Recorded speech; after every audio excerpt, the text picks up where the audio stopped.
colorful world, take it a notch higher to an extent where people enjoy the ride. People are waiting for more. That tradition of watching theatre, of reading literature, of good music is very strong in the Marathi audiences. The story is a hero. The life that he has lived is a hero. Hi, this is Jayprad Desai, and you're watching me on IWMBuzz. Hi everyone, this is Kunal Kothari. You're watching me on IWMBuzz, and today with me is the person who created the pulpy world, or should I say, just made the pulpy world even better. Of course, I'm talking about director Jayprad Desai, the director of Phir Aayi Hasseen Dillruba. Hi, sir. Hi, Kunal. Hi. How have you been? Very well, very well. Fantastic. So let's, just cut to the chase right away, because I don't think there's going to be any conversation without Phir Aayi Hasseen Dillruba. It's still going crazy with all these numbers coming in on Netflix. Yeah. And firstly, because I want to know your perspective to it, whatever came in terms of reviews and everything, right? Everywhere, it's subjective. Everybody has their take to it. But what was the one bit of criticism that you actually, sort of agreed कि हाँ ठीक है यार ये मे भी सही है, or more so that you understand that? Yeah. So honestly, I was aware that it's not a critic-friendly world at all, to be very honest. So when I was venturing into it, I knew that the world of pulp, the implausibility of it, is going to startle a lot of people.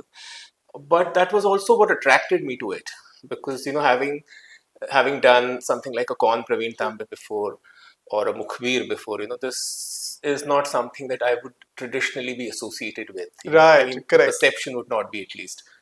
But that was exactly what I wanted to surprise myself with.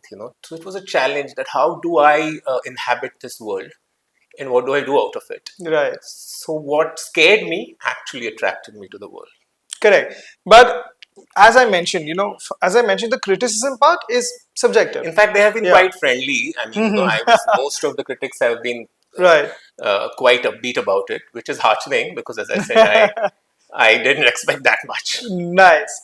But anything that when you look upon because as I mentioned, we keep meeting actors and directors all the time, and when they see their own piece of work, there's always like, yeah, I could have done this better, I could have done that better. I can't sit through my films, Kunal, really? Honestly. And not only this, because by the time you finish it, you only see the mistakes. You say, oh, why did I do that? What was I thinking? Most of the times I can't even watch my work. Right. So if you ask me what I've done differently, everything. But I'm glad with whatever came out and whatever is happening of it. So correct. No, super. That's fair. That's fair. And as you talk about, you highlighted it so, intricately already that, the implausibility of this world. So, I think whenever a pulp fiction, kind of a genre comes to play, or whenever there's a film or show like this, where there's too much suspense, there are twists and turns coming on, how much is too much? That's exactly, the gray area. The thing is, you have to initiate the audience into this world, and you have to prepare them in a way that they brace themselves up for what is about to come. And that is where the directorial treatment to this world becomes important, because you cannot shy away from what it is. It is a world of pulp, and there is no way of going halfway there. So the only way is to notch that flamboyance, notch that colorful world, take it a notch higher to an extent where people enjoy the ride. People are waiting for more. Sometimes they even know what to expect, but they can't wait for that to happen. Right. So that is, I was keen on making that world so flamboyant, and that is what the cinematic language does to a film. So you develop a cinematic language which arises from the subject, which is capable of immersing the audience in this world completely, where they buy into all the implausibility, as you call it. Correct. True. And on similar lines, when you did Pravin Tambe and then you did a show, Mukhbir, right? it's so different already. Like, you've already touched like so many spectrums of, genre. And what has been the biggest challenge when you do so many different things? And somehow, because see, everybody has their forte, right? I mean, I'm not saying somebody's good at it some more than anything else, Right. but everybody has their forte. So, what has been the one thing that stood out to you the most, and what's been the most challenging part? No, what is exciting to me right now is every subject allows you to reinvent yourself.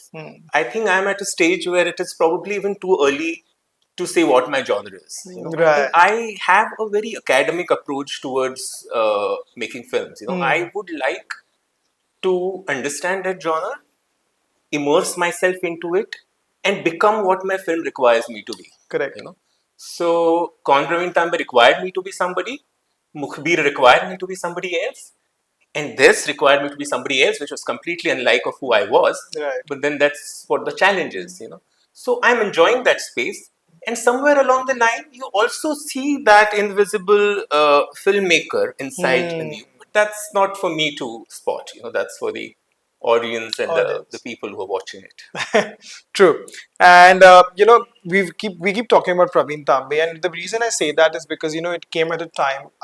We just talked about it off camera that it was just after lockdown, and there was like a dearth of there was good content coming out. Obviously, in fact, OTT was booming at that point of time, still is. But Praveen Tambe just came in like a fresh breeze where it just veered away from all the tropes of how biopics are made, right? And that's what my question is. When you do a film like this, where every trope is just not going, there is no trope, there is no flashy statistics, there is no this to that story and everything. So when you work with something like that, how conscious are you? That I have to make sure that I never fall into that, that attractive thing that okay, let's do this. That this might be a little more commercial. No. Now thinking about it in retrospect, it might look like a task, but when you're into it, it is almost organic. It's like when you're having a South Indian thali, you can't have a chole bhatura in it. Right, of course. You are subscribed yourself to what you've signed up for. Right. So it is that. I think the story is the one which dictates everything. Correct. So the story is the one which beckons the storytelling approach that a director has, and the cinematic language that evolves. So everything is a product of what the story has to offer. I think a Kaun Pravin Tambe presented to me that real organic world. Yeah.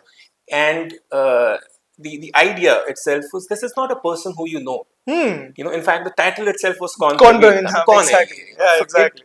it turned the concept of a biopic on its head, because usually you make a biopic about a person who's already popular, who you know. Precisely. But here is a man who's not a hero himself, but the story is a hero. The life that he has lived is a hero. And so now you are telling the story of a common man, and you're finding the hero in that man. Correct.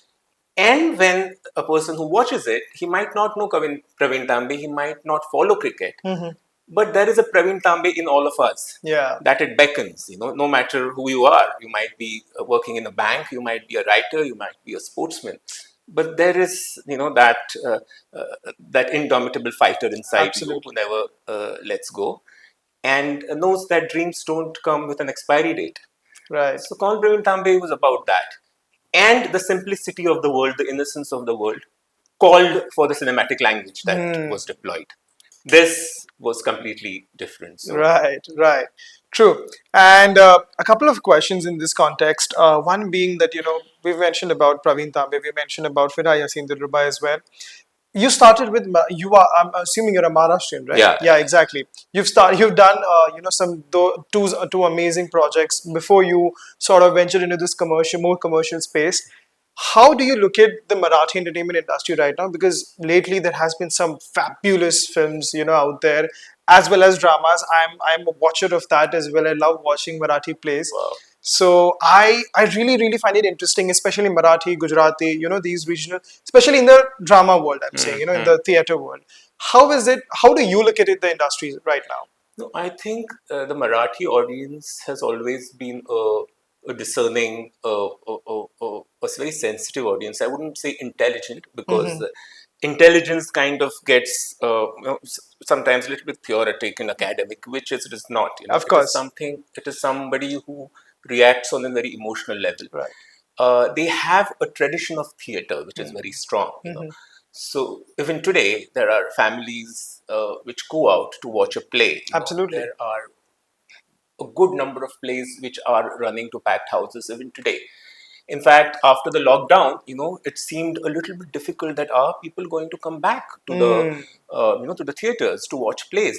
And making a play is quite a humongous task. Correct. Because it involves a sustained effort from the entire team. You have to do performances after performances. So the economy is a bit difficult to sustain. A film, you're at least once you have made it, you're out of it. Right. But when you mount a play, you have to keep a continual effort of years sometimes just to recover the cost. Yeah. But the Marathi audience has been thronging back to the theaters, even after the lockdown. It has got even more stronger. So I think that tradition of watching theater, of reading literature, of good music is very strong in the Marathi audiences. And I think that is to a great extent reflected even in the kind of subjects that you see in the films that we make, which also gives you the choice to experiment a lot more. Also, the budgets are very small. So it is economical to take risks, to explore, to stretch the format a little bit. So it's always a healthy environment for creators. Correct. A creative person like me. So yeah. Any specific film or a play that's you've seen so far in the Marathi space that you've seen recently and really stood out to you? I'm not sure if you're aware of Char Saughi, No, I haven't. Which is actually a play written in the 90s, Okay. but which was revived recently, Oh, and okay. it's been running to packed houses for the last 2 years. Amazing. It is going to finish its run, in a month's time probably. Right. But a very, very well written play, by Prashant Dalvi, directed by Chandrakant Kulkarni, boast of the amazing Marathi actors that we have today. But it is something which was written in the 90s. Yeah. And then it seemed to be ahead of the time. Right. It thought it explored a subject and it spoke of issues which at that time were seemed really forward. Yeah. Right. But today, unfortunately, they are still unfortunately so much relevant. Yeah. True, super. Just one more coming back to Phir Aayi Hasseen Dillruba, because when you work with acting, you've the three projects in the Hindi space that we talked about that you've directed so far, very different set of actors. There was a Shreyas Talpade who comes from a very different school, and then there was this entire ensemble in Mukhbir, very different different sets of people. Where Phir Aayi Hasseen Dillruba, you had these three people. Okay, you had Vikrant, Sunny, and Tapsi. There is a baggage of popularity and even acting chops like Vikrant Tapsi. All three of them are really really admired for their acting chops as well. What's the thing that stood out to you the most when you worked with these three? See, the thing was that there was a film that was made already. Vikrant and Tapsi have already played Rishu their and Rani respective respectively. Now, the story goes further, the stakes are higher, there are more challenges that they face in their lives. Right. And my thing is that when, facets of your personality are explored only when you face a crisis. Correct. So I know Kunal, but I don't know what Kunal is going to do tomorrow when he encounters a particular kind of crisis. Right. Probably even you don't know. Of because course. only a crisis, only a calamity is going to expose that facet of you. So my thing was that in the first film, you have come so far, but now there are bigger challenges, there are bigger calamities that you have to face, and there will be different facets of your personality which will reveal themselves. There are new characters like Abhimanyu, who was played by Sunny, which is extremely grey, and through the course of the story, it reveals itself. Which was quite interesting, to play with. And Sunny and I had a lovely time, to work on it together. But that is what, the fun or the challenge about storytelling and directing is. That you get to work with amazing talent. Yeah. And you get to communicate with them on a very intimate level. Because when you carve a performance out, it is a very intimate conversation that happens between two talented people. Right. So that is what gives us a high. And as I mentioned, these three actors, because as I mentioned, especially Tapsi, for that matter, she's, been through the ordeal. She's done, South cinema. When it's very commercial, it's very, out there, very, I mean, we know it. That too, from the days where it was, had a very different approach to how South cinema is right now. Right now, when you see actors like her and someone like Vikrant, who's just fabulous, and of course, Sunny, what's the one thing about each of them, you felt that, okay, this is what makes them, so good, or this is what, apart from the obvious thing that, okay, they're talented, we know it, but, as a director, there's always a much more, a much novel approach to that. I think Taupsy is a natural. She has. I call her the quintessential Hasina, and she laughs that off. But there's something very organic about her. She is not somebody who does a lot of homework. She Okay. is somebody who invents it right there. Right. She's available to her instinct. Right. So she's a very instinctive kind of an actor. She breathes on where she is and how the Got it, co-actor yeah. operates.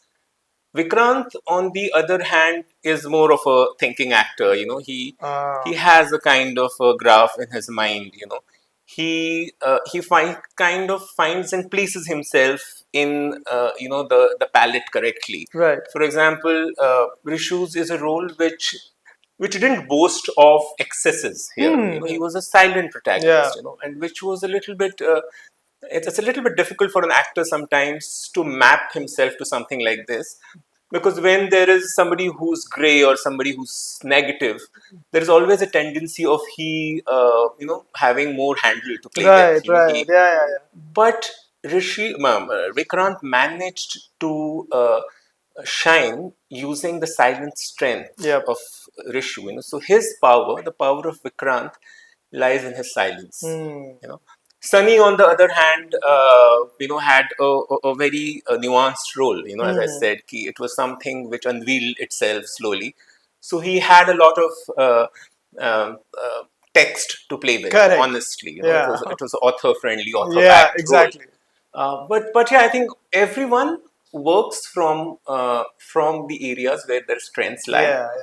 And that is what my role or my job as a director is, to harness that strength, tap into their respective strengths correctly. Super, super. Absolutely fantastic. Thank you, Kunal. Such a Thank, pleasure to be thank here. you. Thank you.